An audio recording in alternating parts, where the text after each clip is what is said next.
साथियों, आप सभी का हार्दिक स्वागत और अभिनंदन। मैं डॉक्टर विनी शर्मा आपके सामने लेकर आई हूँ गांधी जी के नेतृत्व में असहयोग आंदोलन। विद्यार्थियों, राष्ट्रीय आंदोलन अध्याय हमारा चल रहा है, जिसमें हम आज पढ़ेंगे गांधी जी के नेतृत्व में असहयोग आंदोलन।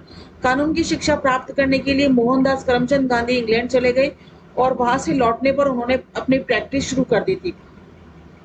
1893 ईस्वी में उन्हें एक मुकदमे की पैरवी के लिए दक्षिण अफ्रीका जाना पड़ा और गए थे केवल एक वर्ष के लिए, पर परिस्थितियों ने कुछ ऐसी करवटें ली कि वहां उन्होंने 20 वर्ष रहना पड़ा। संसार का ध्यान गांधी जी की ओर इसलिए आकृष्ट हुआ विद्यार्थियों की अफ्रीका में उन्होंने गोरों के अत्याचार का मुकाबला आत्मबल से किया। दक्षिण अफ्रीका में गोरी सरकार के विरुद्ध सत्याग्रह आंदोलन में गांधी जी का बहुत यश मिला उन्हें, और भारत में सत्याग्रह के शस्त्र का प्रयोग करने का मौका सबसे पहले उन्हें बिहार के चंपारण जिले से मिला। चंपारण में नील इंडिगो की खेती होती थी और इन खेतों के मालिक अंग्रेज थे, जो किसानों का बहुत दिनों से शोषण कर रहे थे। 1917 में महात्मा गांधी ने चंपारण में सत्याग्रह किया और इसके बाद वे भारत के राजनीतिक जीवन पर छा गए। 1919 से लेकर 1939 तक महात्मा गांधी ने कई राजनीतिक आंदोलनों का नेतृत्व किया। सत्याग्रह 1919 से सरकार ने कुछ दमनकारी कानून बनाए, जो रॉलेट एक्ट के नाम से जाने गए। इन कानूनों के साथ इन कानूनों के द्वारा मजिस्ट्रेटों को यह अधिकार मिला कि वे उन व्यक्तियों को मुकदमा चलाए बिना ही नजरबंद कर दें जिन पर क्रांतिकारी होने का संदेह किया जा रहा है। महात्मा गांधी ने उन कानूनों को काला कानून बताया और इसके विरोध में सत्याग्रह भी छेड़ दिया, और इस सत्याग्रह के सिलसिले में 13 अप्रैल 1919 को अमृतसर में जलियांवाला कांड भी हुआ। जनरल डायर ने जलियांवाला बाग में निहत्ती भीड़ पर बिना किसी चेतावनी के गोली चलाना प्रारंभ कर दिया, और सरकारी रिपोर्ट के अनुसार मृत तथा घायलों की संख्या 379 और 1200 थी, और वास्तविक संख्या इससे कहीं ज्यादा ही थी। असहयोग आंदोलन 1920 में गांधी जी ने असहयोग आंदोलन चलाया, और इस आंदोलन के कुछ नकारात्मक पहलू भी थे और कुछ रचनात्मक पहलू भी थे। जहां नकारात्मक पहलू का प्रश्न है, उनमें ये बातें शामिल थी: सरकारी विद्यालयों, अदालतों, विधानमंडलों का बहिष्कार करना, सरकार द्वारा प्रदान की गई पदवियों और उपाधियों को वापस लौटा देना। आंदोलन के रचनात्मक पक्षों के अंतर्गत आता है राष्ट्रीय शिक्षालयों, पंचायती अदालतों की स्थापना करना, स्वदेशी का प्रचार करना, हिंदू मुस्लिम एकता और हरिजन उद्धार करना। असहयोग आंदोलन में मुसलमानों ने भी बढ़ चढ़कर हिस्सा लिया। कारण क्या था कि ब्रिटेन ने प्रथम विश्व युद्ध के पश्चात टर्की साम्राज्य के कुछ हिस्से अलग कर दिए थे। टर्की का खलीफा मुसलमानों का धर्मगुरु था, इसलिए उनकी धार्मिक भावना को बहुत चोट पहुंची और 2 वर्षों तक असहयोग आंदोलन खूब चला। हजारों नवयुवकों ने स्कूल कॉलेज छोड़ दी, जगह जगह विदेशी माल की होली जलाई गई, और पंडित मोतीलाल नेहरू, सरदार पटेल और राजेंद्र प्रसाद आदि बहुत से प्रमुख वकीलों ने अदालतों का बहिष्कार कर दिया। किसानों के लिए गांधी जी का कार्यक्रम था कि वे सरकार को लगाने दें, और लोगों ने असहयोग आंदोलन में जमकर भाग लिया और देश में हड़ताल और का सिलसिला चलता रहा। सभी स्थानों पर जबरदस्त प्रदर्शन हुए। फरवरी 1982 में गोरखपुर के निकट चोरा चोरी नामक स्थान पर, ये देख सकते हैं अमृत बाजार पत्रिका में प्रकाशित इस चित्र में गांधी जी को चोरी चोरा कांड का ध्यान में रखते हुए देशवासियों को आंदोलन स्थगित करने के लिए कहते हुए दिखाया गया है। ये आप देख सकते हैं, धुंधली सी एक फोटो है, चित्र है। चोरी चोरा नामक स्थान पर उत्तेजित भीड़ ने 22 पुलिस वालों को जिंदा जला डाला। महात्मा गांधी के लिए यह बहुत ही असहनीय था। उन्होंने तुरंत ही आंदोलन बंद कर दिया। महात्मा गांधी पर सरकार के विरुद्ध विद्रोह उकसाने का आरोप भी लगाया गया और उन्हें 6 वर्ष तक सजा भी दी गई।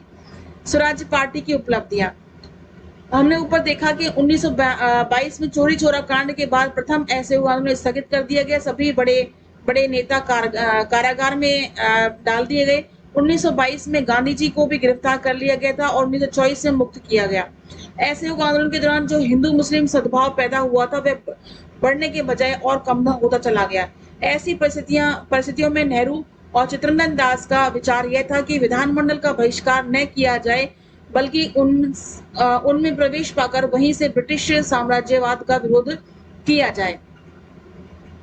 1922 के गया अधिवेशन में उन्होंने अपना ये प्रस्ताव कांग्रेस के समक्ष रखा और गांधी जी के अनुयायियों ने इस प्रस्ताव का विरोध किया। चित्तरंजन दास ने कांग्रेस के अध्यक्ष पद से इस्तीफा दे दिया। उसके तुरंत बाद उन्होंने एक नई पार्टी यानी स्वराज पार्टी का गठन कर लिया। चित्तरंजन दास स्वराज पार्टी के अध्यक्ष बन गए और पंडित नेहरू ने महासचिव का पद संभाल लिया। स्वराज पार्टी ने 1923 के आम चुनाव में हिस्सा लिया और मध्य प्रदेश में मध्य प्रांत यानी मध्य प्रदेश में स्वराज्य पार्टी ने स्पष्ट बहुमत प्राप्त किया और बंबई और उत्तर प्रदेश में भी स्वराज्यों को विशेष सफलता मिली। केंद्रीय विधानमंडल में स्वराज्य पार्टी के नेता नेहरू थे और इन लोगों ने बढ़ोतरी से दमनकारी प्रस्तावों का विरोध किया। वे बात-बात पर सदन में बहिर्गमन वॉकआउट किया करते थे और स्वराज्य नेताओं को का कहना था कि विधानसभाओं पर ऐसे हथौड़े बजाओ कि वे टूट जाएं। 16 जून 1925 को चित्तरंजन दास की मृत्यु हो गई और उसके बाद देश में व्यापक पैमाने पर सांप्रदायिक दंगे हुए। 1926 के चुनाव में स्वराज पार्टी को आशाजनक सफलता नहीं मिली और स्वराज पार्टी सरकार को गिराने में तो असफल रही, परंतु उसने राष्ट्रीय चेतना को अवश्य ही जागृति बनाए रखी। स्वराज्य पार्टी सरकार को गिराने में तो असफल रही, लेकिन राष्ट्रीय चेतना जो है बनी रही। वैचारिक परिचर्चा, अहिंसा, सत्याग्रह और गांधी जी का स्वराज्य सार। गांधी जी के राजनीतिक शस्त्र थे सत्याग्रह, असहयोग आंदोलन और सविनय अवज्ञा आंदोलन। एक जैसा देखा जाए तो विद्यार्थियों ये एक शस्त्र के 3 विभिन्न नाम थे। गांधी जी से पूर्व अरविंद घोष असहयोग का सुझाव देशवासियों के समक्ष रख चुके थे। फिर भी ये स्पष्ट है कि गांधी जी से पूर्व किसी ने भी इतने बड़े पैमाने पर इन शस्त्रों का प्रयोग नहीं किया था। सत्याग्रह यानी सत्य का आग्रह करना, शोषण और अन्याय का शांतिपूर्ण ढंग से विरोध करना। गांधी जी द्वारा चलाया गया सत्याग्रह अथवा असहयोग आंदोलन अपनी तरह का एक अनोखा आंदोलन था। नेहरू ने उसे शांतिपूर्ण बगावत का नाम से पुकारा था। सत्याग्रह आंदोलन का सार यह था कि अन्याय को यदि जनता का सहयोग मिलना बंद हो जाएगा तो शोषण अथवा अन्याय अधिक दिनों तक नहीं चलेगा। लोगों का कर्तव्य है कि वे हर कीमत पर अन्याय का विरोध करेंगे। असहयोग अथवा सविनय अवज्ञा आंदोलन ने देशवासियों से निडरता का संचार किया और सरकार की अवज्ञा का अर्थ था इस कार्य के लिए जो भी कष्ट सहना पड़े उसे सहा जाए। सत्याग्रह की कुछ टेक्निक्स थी: हड़ताल, असामाजिक तत्वों का बहिष्कार, विदेशी वस्तुओं का बहिष्कार, अहिंसक धरना, सविनय अवज्ञा अर्थात अन्यायपूर्ण व अनैतिक कामों को नहीं मानना, हिजरत यानी उस स्थान को छोड़कर अन्यत्र चला जाना जहां सम्मान पूर्वक रहना असंभव हो, उपवास, स्वराज्य। इसका अर्थ यह था कि स्वाधीनता के बाद गांधी जी ने किस तरह की राजनीतिक, आर्थिक और सामाजिक व्यवस्था की कल्पना की थी। यंग इंडिया, हिंदी नवजीवन, हरिजन और पत्र पत्रिकाओं में उन्होंने जो लेख लिखे उनके आधार पर स्वराज्य की हम ये तस्वीर प्रस्तुत करते हैं। सबसे पहले लोक सम्मति के अनुसार चलने वाला शासन अर्थात देश का शासन सभी बालिग स्त्री पुरुषों की सम्मति यानी समर्थन के अनुसार चले। दूसरी बात आती है गांधी जी के सपनों के स्वराज्य में जाति या मजहब या महिलाओं के प्रति भेदभाव के लिए कोई स्थान नहीं था। हिंदू मुस्लिम एकता और दलितों के उद्धार के लिए वे जीवन भर संघर्षरत रहे। गांधी जी के बड़े पैमाने पर औद्योगिक उत्पादन के विरोधी थे। उनके अनुसार उद्योग और मशीनों के उपयोग से हिंसा का विस्तार होता है, परंतु पूंजीवादी व्यवस्था को बदलने या समाप्त करने के बजाय वे पूंजीपति के हृदय को बदलने में जोर देते थे। वे चाहते थे कि पूंजीपति अपने को अपनी संपत्ति का ट्रस्टी माने और विश्वसनीय संरक्षक समझे और अर्थात अपने लिए उतना ही खर्च करें जितने की उसकी सेवाओं के लिए उपयुक्त है और शेष धन जो है समाज या श्रमिकों को लौटा दे। समाजवाद का लक्ष्य यदि सबको समान सुविधाएं देता है। गांधी जी भी एक सच्चे समाजवादी थे और प्रसिद्ध अमेरिकी पत्रकार लुई फिशर से उन्होंने ये कहा कि मेरे समाजवाद का अर्थ सर्वोदय है। तो कहने का तात्पर्य यह है उन्होंने समाजवाद का समर्थन किया और ट्रस्टी के रूप में जिस प्रकार से उन्होंने पूंजीपतियों को एक ट्रस्टी बनाया और एक संरक्षक बनाया, उस संरक्षक के तहत उन्होंने बताया कि जितना धन उनको अपनी सेवाओं के लिए उपयुक्त है उतना खर्च करने के बाद जो धन शेष बचता है वो जनता के कल्याण के लिए उन्हें वापस लौटा दिया जाए, अर्थात उनके लिए ऐसी सुविधाएं उपलब्ध करा दी जाए जिससे कि एक आम जनता को जो आवश्यक वस्तु है वो उसे उपलब्ध हो पाए। संपूर्ण मद्य निषेध अर्थात औषधि के रूप में कभी कभी शराब की आवश्यकता हो सकती है, पर मद्यपान के पक्ष में इससे अधिक और कुछ नहीं कहा जा सकता। तो उन्होंने मद्य निषेध के लिए उन्होंने पूरी तरह से उनको पाबंद करने पर जोर दिया और भूमि पर किसानों का ही हक है, इसलिए जमीन किसानों की होनी चाहिए, जमीन से दूर रहने वाले जमींदारों की नहीं। तो इस प्रकार से विद्यार्थी स्वराज्य का जो सार बताया वो ये था। उसके बाद शिक्षा पद्धति स्वावलंबी होनी चाहिए, आखिरी दर्जे तक हाथ का पूरा उपयोग किया जाना चाहिए, यानी विद्यार्थी अपने हाथों से कोई ना कोई ऐसे उद्योग धंधे आखिरी दर्जे तक कर सकें। ऐसे उन्हें इस प्रकार से उद्योगों के अंतर्गत उन्हें कुछ ऐसे गुणवत्तापूर्ण शिक्षा उन्हें प्रदान करने पर उन्होंने बल दिया। उद्योगों को जिन स्नातकों की आवश्यकता है, उसके प्रशिक्षण का खर्च वे उद्योग ही दें, ऐसा उनका मानना था। और इस प्रकार टाटा वालों से आशा की जाएगी कि वे राज्य की देख-रेख में इंजीनियरों को तालीम देने के लिए कॉलेज चलाएँ। फिर उन्होंने स्वराज्य सार में उन्होंने बताया कि स्वयं सेवकों की एक ऐसी सेना, शांति सेना बनाई जाए जो दंगों, खासकर सांप्रदायिक दंगों को शांत करने की अपने प्राणों तक की बाजी लगा दे। वे सांप्रदायिक दंगे नहीं हो और उनको शांत करने के लिए शांति सेना हर संभव प्रयास करे। मूल्यांकन के रूप में हम कह सकते हैं विद्यार्थियों मार्क्सवादियों ने गांधी जी के आर्थिक कार्यक्रम को बुर्जुआ दृष्टिकोण की संज्ञा दी है, मतलब पूंजीपति वर्ग को पोषित करने वाला बताया है। उनका कहना है कि गांधी जी शोषण और अन्याय के वास्तविक कारण को नहीं समझ पाए और उन्होंने पूंजीवाद की समस्त बुराइयों उनकी विचारों में पूंजीवाद की समस्त बुराइयों की जड़ दिखाई देती है। ए आर देसाई और ने गांधी जी के बारे में बताया कि पूंजीवादी शोषण की बात मानी गई है। गांधी जी के विचार जोरदार शब्दों में उसकी बर्बरता की निंदा भी करी, लेकिन ये अपने मूलभूत बुर्जुआ दृष्टिकोण से ऊपर नहीं उठ सके। गांधी जी के विरुद्ध एक आरोप यह भी लगाया कि राजनीति में धर्म का मिश्रण कर दिया। और इन आलोचनाओं के बावजूद यह भी हमें ये मानना होगा विद्यार्थियों की संतों सुधारकों ने जितने भी अच्छी बातें कही थी, गांधी जी ने उन सबका आचरण करके मनुष्यता को चौंका दिया। उन्होंने ऐसे-ऐसे विचारों को अपने जीवन में उतारा, अपने संघर्ष में उतारा जिसका हम सोच भी नहीं सकते हैं। रामधारी सिंह दिनकर ने कहा कि ज्ञानी संसार में बहुत हुए, गांधी जी ने ये बतलाया कि मनुष्य की सार्थकता जानने में नहीं करने में होती है। अब इसके बाद आता है सांप्रदायिक चुनौतियाँ। विद्यार्थियों 1905 में बंगाल का विभाजन इसलिए किया गया था जिससे कि हिंदू मुसलमानों के बीच द्वेष भाव बढ़े और लॉर्ड कर्जन की यह नीति रंग लाई और 1906 में मुस्लिम हितों की रक्षा के उद्देश्य से एक नया राजनीतिक संगठन कायम किया गया, जिसका नाम था मुस्लिम लीग। इसने बंगाल विभाजन का समर्थन किया। अंग्रेज शासकों ने मुस्लिम लीग को शुरू से ही प्रोत्साहन दिया। 1909 के भारतीय शासन अधिनियम के अंतर्गत मुसलमानों और विधानमंडलों के लिए अपने प्रतिनिधि पृथक निर्वाचित क्षेत्रों से निर्वाचित करने थे। इसके बाद सांप्रदायिकता का विष बढ़ता चला गया और 1916 के कई प्रमुख नेताओं के प्रयत्नों से कांग्रेस और मुस्लिम लीग में एक समझौता हो गया और लखनऊ समझौते के नाम से जाना गया। प्रथम महायुद्ध के बाद भारतीय मुसलमान अंग्रेजों से बहुत रुष्ट हो गए क्योंकि तुर्की सुल्तान ने जो मुसलमानों का धर्मगुरु था, खलीफा भी था, उसकी सल्तनत का एक बहुत बड़ा भाग सदा के लिए छीन लिया गया था। और 1920 के असहयोग आंदोलन में मुसलमानों ने बढ़ चढ़कर भाग भी लिया था। राष्ट्रीयता को दबाने के लिए अंग्रेजों ने बहुत सी चालें भी चली। मुसलमानों और हिंदुओं के सांप्रदायिक संगठनों ने भी सांप्रदायिक सद्भाव को भी कभी बढ़ने नहीं दिया। इसलिए 1925, 1926, 1927 में भारत में बहुत से सांप्रदायिक दंगे भी हुए। अब विद्यार्थियों बात आती है राष्ट्रीय आंदोलन के वैचारिक परिचर्चा में मार्क्सवाद का आगमन और राष्ट्रीय आंदोलन में समाजवादी शक्तियों का योगदान। विद्यार्थियों राष्ट्रीय आंदोलन में समाजवादी शक्तियों का भी काफी योगदान रहा। रूस की कम्युनिस्ट क्रांति ने भारत के कुछ युवा नेताओं को बहुत अधिक प्रभावित किया। इनमें से सर्व Shri Muzaffar Ahmad, S A Dange, P C Joshi, M N Roy, Shaukat Usmani, Nehru, Acharya Narendra Dev और जयप्रकाश नारायण के नाम विशेष रूप से जाने जाते हैं। समाजवादी आंदोलन मुख्यतः दो रूपों में प्रकट हुआ, कम्युनिस्ट पार्टी और कांग्रेस समाजवादी दल के रूप में।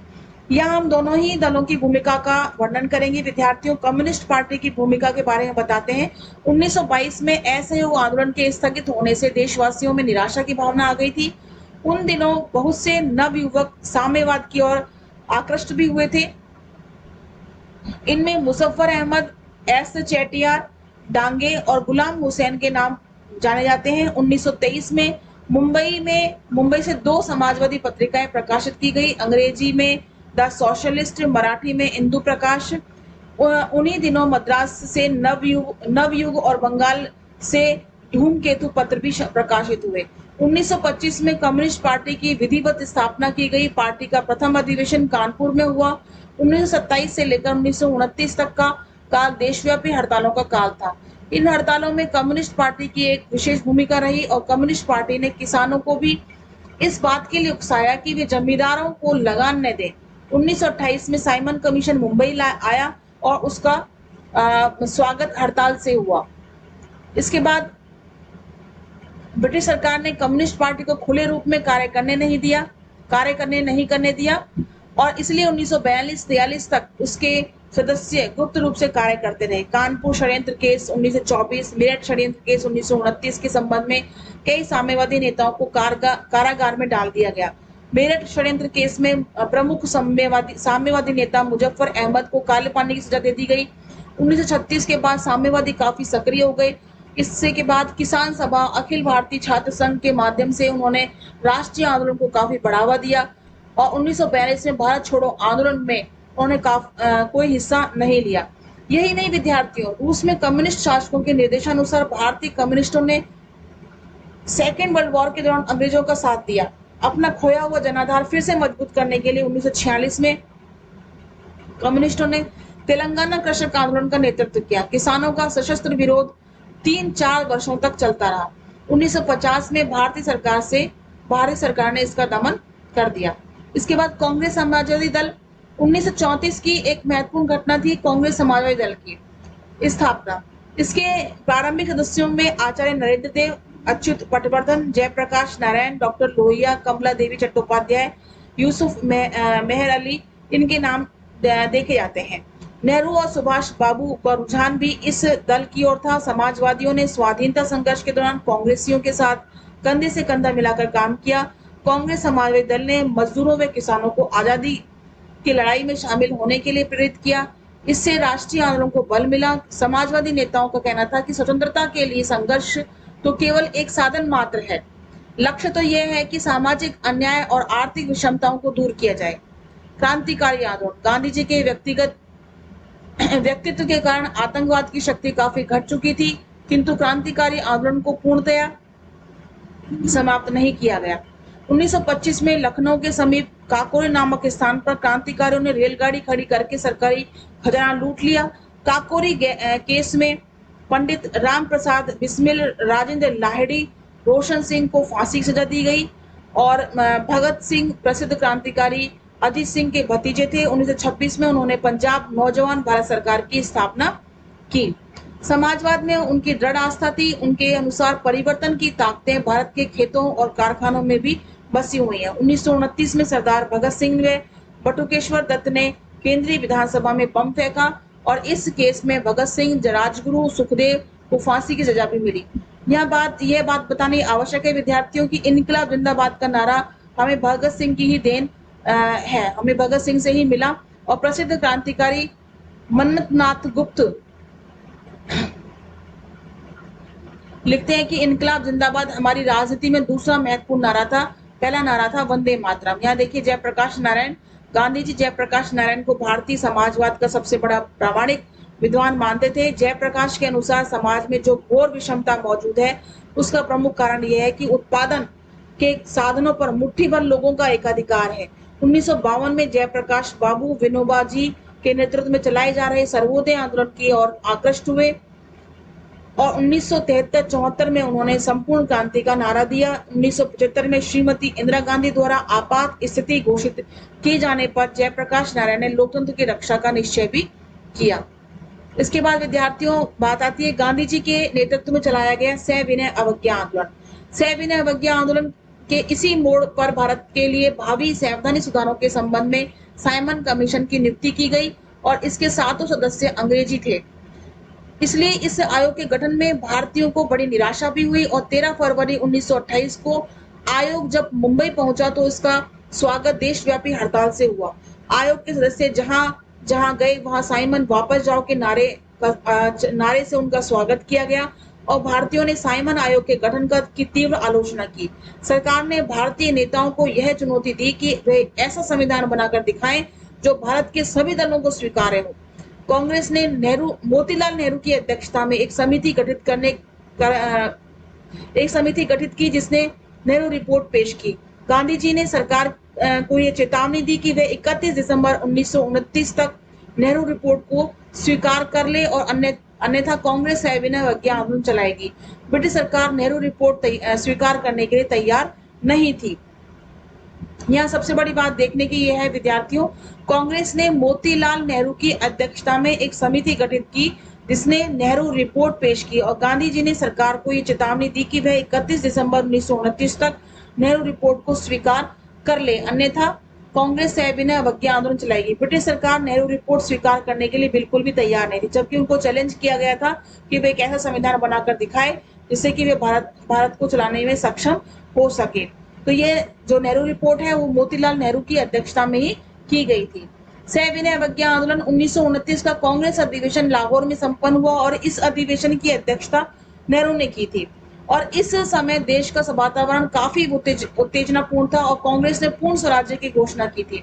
फरवरी 1930 में गांधी जी ने वायसराय को यह लिखा कि सविनय अवज्ञा आंदोलन के अलावा भारतवासियों के नाम भारतवासियों के पास कोई और चारा नहीं है। 12 मार्च 1930 को गांधी जी ने अपने कुछ साथियों के साथ साबरमती आश्रम से डांडी नामक स्थान की ओर प्रस्थान किया और वहां समुद्र के किनारे नमक कानून तोड़ा और इसके बाद सविनय अवज्ञा आंदोलन बड़ी तेजी से फैल गया और व्यापक पैमाने पर विदेशी वस्तुओं का बहिष्कार किया गया और विदेशी वस्तुओं और शराब की दुकानों पर धरने दिए गए। तब वकीलों, श्रमिकों और सरकारी कर्मचारियों ने शासन को सहयोग देने से इनकार कर दिया। आंदोलनकारियों के साथ सरकार ने बहुत क्रूरता का व्यवहार किया। दूसरा सविनय अवज्ञा आंदोलन दिसंबर 1930 में द्वितीय गोलमेज सम्मेलन में भाग लेने के लिए गांधी जी इंग्लैंड गए, परंतु सम्मेलन में भारत की समस्या का कोई हल नहीं निकल पाया और जनवरी 1931 में महात्मा गांधी और कांग्रेस कार्यकारिणी के अन्य सदस्य बंदी बना लिए गए। फलस्वरूप सत्याग्रह पुनः आरंभ हो गया और सरकार ने कांग्रेस की एक अवैध संस्था घोषित कर दिया। उसके कागज पत्र और भवन जब्त कर लिए गए। ऐसा लगता था कि गोरों की सरकार केवल लाठी और गोली से ही इस देश पर आशासन करना चाहती थी। ऊपर वायसराय से लेकर नीचे छोटे से छोटा अधिकारी मनमानी करने पर तुला हुआ था। महात्मा गांधी व अन्य नेताओं सहित लगभग 1 लाख व्यक्ति इस समय जेल खाने में बंद थे। अगस्त 1932 में ब्रिटिश सरकार द्वारा एक घोषणा कर दी गई कि मैकडोनल्ड अवार्ड के नाम से वो विख्यात था। इस सांप्रदायिक परिनिर्णय में कहते हैं क्योंकि इसके अंतर्गत हिंदू, मुसलमान, सिख, ईसाई और हरिजनों के लिए पृथक निर्वाचन क्षेत्रों की रचना भी की जानी थी। महात्मा गांधी ने हरिजनों को हिंदुओं से अलग किए जाने की कोशिश के विरोध में आमरण अनशन, भूख हड़ताल की घोषणा भी की। उनका उपवास 20 दिसंबर को पूना की यरवदा जेल में शुरू हुआ और गांधी जी की जीवन रक्षा के लिए भारतीय नेताओं के बीच बचाव से एक समझौता हुआ और पूना समझौते के अनुसार हरिजनों के लिए प्रांतीय विधानसभाओं में 148 स्थान सुरक्षित कर दिए गए, परंतु निर्वाचन क्षेत्र संयुक्त ही रहे और सविनय अवज्ञा आंदोलन धीरे धीरे कमजोर पड़ता चला गया और फिर भी वह चलता ही रहा। 8 मई 1933 के दिन गांधी जी रिहा कर दिए गए और इसके बाद आंदोलन का जनव्यापी स्वरूप समाप्त हो गया और मार्च 1934 में आंदोलन वापस ले लिया गया। तत्पश्चात 1935 के भारतीय शासन अधिनियम के अंतर्गत प्रांतों को स्वायत्तता प्रदान की गई। इस अधिनियम को लागू करने के लिए 1937 में चुनाव हुए। प्रांतीय स्वायत्तता का यह प्रयोग 1939 तक चला। गांधी जी के नेतृत्व में संचालित आंदोलनों का मूल्यांकन देखें हम। गांधी जी की कार्यविधि और उनकी नीतियों की चर्चा हम पहले ही कर चुके हैं। यहाँ तक जहां तक उनके द्वारा संचालित आंदोलनों की उपलब्धियों का प्रश्न है वो इस प्रकार है। स्वतंत्रता की लड़ाई अब शहरों तक ही सीमित न रहकर गांवों तक फैल गई। इसके अतिरिक्त मजदूर संगठन भी काफी सक्रिय हो गए। रामधारी सिंह दिनकर लिखते हैं, गांधी जी के अहिंसा के प्रयोग पर एक समय सारा संसार हंसता था और बड़े बड़े लोग शंका से यह कहकर सिर हिलाया करते थे कि इतिहास में कभी भी अहिंसक क्रांति नहीं हुई, किंतु अहिंसा में जो शक्ति छिपी है उसे केवल गांधी जी की ही दृष्टि से देखा जा सकता है और इसी शक्ति ने उनके विरोधियों को उनके प्रति श्रद्धालु बना दिया। दूसरा, 1939 के लाहौर अधिवेशन में 1929 के लाहौर अधिवेशन में कांग्रेस ने पूर्ण स्वाधीनता की घोषणा की और यह निर्णय लिया कि प्रति वर्ष 26 जनवरी को स्वतंत्रता दिवस मनाया जाएगा।